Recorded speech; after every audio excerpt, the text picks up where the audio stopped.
Их Монгол хэмээх Евраан Азийг дамжсан агуу их гүрний голомт нь өнөөгийн Монгол улс билээ.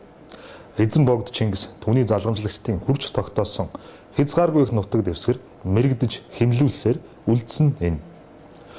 Өвгдийн амиараа цусаараа хамгаалж үлдээсэн одоогийн нутаг дэвсгэр эзэн болсон монголчуудаа элбэг дэлбэг амьдруулахад хангалттай баялаг өв их эрдэнэтэй билээ. Сүүлийн 300 жилийн дотор монголчууд энэ жил анх удаа эдийн засгийн бүрэн тусгаар тогтнолд хүрэх алтан боломжийг олж авсан юм. Тийм ээ, 300 жил. Энэ хүртэл ямархуу хүнд бэрх тэмцлүүд явагдсныг эхлээд эргэн санацгаая. Баруун хэрэгэнтэй Роберт Николай Максимилиан Унгрен фон Штернберг гэх герман цустай ир Азийн морин дивизээ толгойлон Монголд орж ирсэн тэр үед манжийн дарлалаас ангижирч байсан Монгол оронд хятадын цэргийн эрхтнүүд дураар авирлаж богд хааныг хүртэл гэрийн хорионд оруулсан байлаа. Баруун хятадуудыг хөөж богд хааныг чөлөөлсөн монголчуудад улс төрийн тусгаар тогтнолоо олж авах чөлөө боломжийг нээж өгсөн хэрэг болсон юм. Улс төрийн тусгаар тогтнолд хүрэх зам амаргүй байсан бөгөөд 1990 он хүртэл маш урт замыг дуулсан билээ. 1990 оны ардчилсан хувьсгал Монголын их орончдын олон жилийн тэмцлийн үр дүнд хүргэж монголчууд бүрэн тусгаар тогтнолоо олж авсан билээ. 70 жил коммунизмын хараа хяналт талхинд байж хагас тусгаар тогтнолтой явахдаа Монгол улс эдийн засгийн хувьд 90% хойд хөршөөсөө хамааралтай байсан юм. Ардчилсан хувьсгалаар олж авсан улс төрийн тусгаар тогтнолыг эдийн засгаар баталгаажуулах үйл явц удаашралтай бодлогогүй явагдсанаас өнгөрсөн 20 жилд бид эдийн засгийн хувьд 86% өмнөд хөршөөсөө хамааралтай болж амьдсан юм. Өөрөөр хэлбэл бид гадаадын хөрөнгө оруулалтын зохист хэмжээ харьцааг өдий болтол зохицуулж чадахгүй явсаар иржээ. Энэ талаар ерөнхий сайд Асан Баяр ингэж ярьжээ. Өстэй хөгжих харилцаагаа илүү хөгжүүлэх шаардлагатай байна. Яагаад вэ гэвэл Оросуудад энэ махыг маань одоо гарцаагүй 10 саяыг авч байгаа ч гэхийн тулд Оросын эрх ашгийг бид нар бас бодолцох хэрэгтэй байхгүй. Оросын эрх ашиг нь юу вэ гэхээр бол энэ бүс нутагт бол бас өөрийн оролцоотой байх юмсан. Энд барьж байгаа зам харгуу ашиглах гэж байгаа тэр том уурхаанууд нь бас оролцох юмсан гэдэг хүсэлтийн тодорхой хэмжээнд хангаж байж тийм ээ. Бид өөрсдийнхөө эрх ашгийг урагшлуулна шүү дээ. Тэр энэ бол их тийм нарийн юм хиймдээ хоорондоо уялдаатай асуудлууд яах аргагүй. Нөгөө талаас хятадыг үгүйсгээд харах байхгүй. Одоо хятад гэдэг юм бол одоо муу гэдэг ч юм уу. Хятадын эсрэг үзлийг одоо тэргээд байх. Буруу гэж би боддог байна. За дээр нь дэлхийн нэг тийм улс орны гэх юм бол 30-40 гэдэг бүдүүн багцааны томьёо гэдэг. Тэгээ энэ томьёог л бид нар барьж явах хэрэгтэй юм л да. Жишээлбэл одоо гадаадын хөрөнгө оруулалтын хэмжээ 90 оноос хойш 3 тэрбум байлаа гэхэд өнөөдөр тэр зохис харьцаа алдагдсан байгаа юм. 3-ны 2 нь хятадтай болцсон. Үлдэж байгаа 3%-ийг дээр нь Орос нь бүх бус дэлхийд байханд багтаж байгаа байхгүй. Энэ бол зөв харьцаа гэх юм арга байхгүй. Тийм учраас бол бид хятадын тэр одоо 3-2-ыг нь дүүцэх хэмжээний Оросын хөрөнгө оруулалт бусад одоо орны хөрөнгө оруулалтыг хөл дэмжих ёстой. Ингэжээж Монгол улсын маань эрх ашиг Баяр гэдэг хүний эрх ашиг хариуна гэдэг хүний эрх ашиг хангагдах байхгүй. 2000 он гарсаар өөр нэгэн герман цус дээр Роберт Фридланд гарч ирэн өмнө говьд зэсийн асар том орд нээж орхисон 1921 онд орж ирсэн Роберт Унгрен фон Штернберг шиг үүргийг Монголын төвхөнд гүйцэтгэх тавиланг төвөнд оноожээ. Оюут толгойдох зэсийн нөөц нь монголчуудыг хоёр хөршөөсөө хараат бус болгож эдийн засгийн тусгаар тогтнолд хүрэх гүүр гэж бүгд харж найдаж байлаа. Удаан хугацааны маргаан мэтгэлцээний үр дүнд 2009 оны 10 сард оюут толгойн ордыг ашиглах гэрээнд гарын үсэг зурагдсанаар шинэ бараан үүргээ гүйцэтгэж монголчууд үүлэн чөлөөний наранд гарч ирлээ. Гэвч баярлах болоогүй байжээ.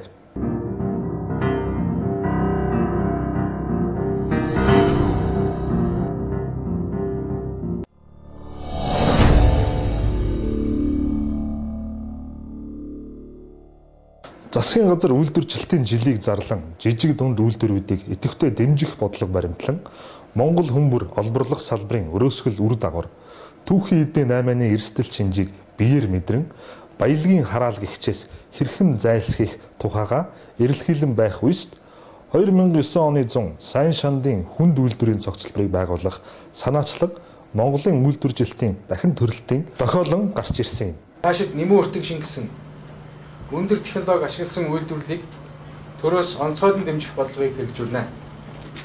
Түүхийдийг боловсруулж аль болох нэмэн өртөг шингээж экспортод гарган байж ажлын байр нэмэгдэнэ. Нарийн мэргэжлийн ажилчид бэлтгэгдэнэ. Хүмүүсийн цалин орлого нэмэгдэнэ. Энэ бол Монгол хүн бүрийн бие сэтгэлээрээ дэмжиж гар бие оролцохыг хүсэж буй төсөл жинхэнэ Монгол тэмүүлэл юм. Уул уурхайн баялгаа боловсруулж нэмэн өртөг шингээсэн бэлэн бүтээгдэхүүн үйлдвэрлэх нь ажлын байрыг олноор нэмэгдүүлж иргэдийн орлогыг тогтвортой өсгөн улс оронд хөгжил дэвшил иргэдэд хангалуун амьдрал авчрах цор ганц зам гэдгийг хүн бүр ойлгож энэ төслийг ажил болгохыг тесэн ядан хүлээж байна.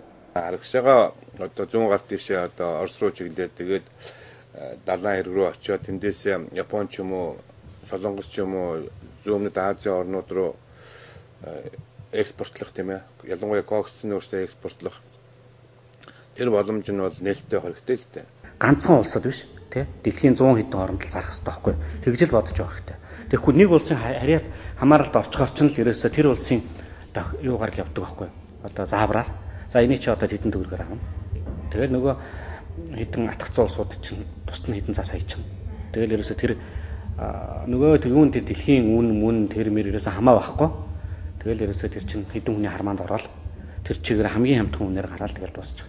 Хятадын зах зээл рүү маш эрчимтэйгээр түүх үедэр нь зөөх бодлого явагдаад байна л да. Ийм учраас бид энийг бол тодорхой хэмжээр зогсоох асуудал гарч ирнэ.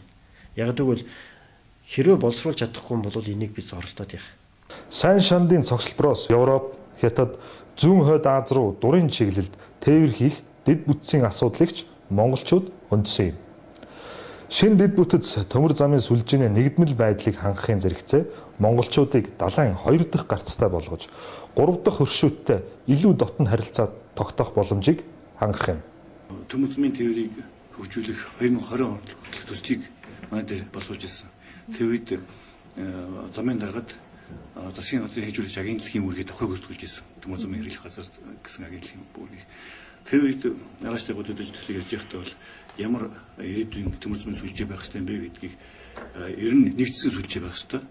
Тэгжээж одоо нэгдсэн эдийн засгийн зохицуулалттай юм одоо улс орон хүч систем түүнээс биш одоо улсын нутаг дэвсгэр рүү орсон юм годойсон хотны хөвшиг юм замууд ингээд энд уулуурхай салбараа дагаад өгчих юм бол энэ бол цаашдаа ирээдүйг юмаа гэдэг ийм одоо хөдөлгөөнлийг ярьж далаад гарцгүй манай орны хөдөл нэг гарц байх биш одоо 2 хүн хүчтэй юм чинь хоёр тийшээ аль аль руугаа далаа руу гарах улс орон руу хайцах юм боломжуудыг бүрдүүлж шин сүлжээ байгуулах хэрэгтэй гэсэн ийм концепц яригдж байсан. Энэ ордуудыг одоогийн ашиглаж байгаа Транс Монголын гол төмөр замтайгаа холбох зайлшгүй яригд. Тэгэж өжөөж тэр бүтээн байгуулалтын болоод бүтээн байгуулсны дараа гарах ашиглах асуудал хэвээ явж ингэ таарна. Ганцхан гол магистрал төрийн өмчийн гол магистрал зам дээр л төрийн өмчийн өмч давмгайлсан манайх улсын төрийн компаниг харин тэр төмөр зам дээр тавих хэрэгтэй. Дэд бүтцийг үүний тулд зөв зохистой бодлогоор хөгжүүлж чадахгүй бол хэсэг бүсгүй салангад ийм төрийн зохицуулалтгүй дэд бүтц ингэ явуучвал цаашдаа улс орны энэ эдийн засгийн зохицуулалт бол буруу явчих юм аа. Энэ жишээг бол одоо бид нар Баян мөртлөө одоо болтол хоосон хэвээр байж байгаа Аз Африкийн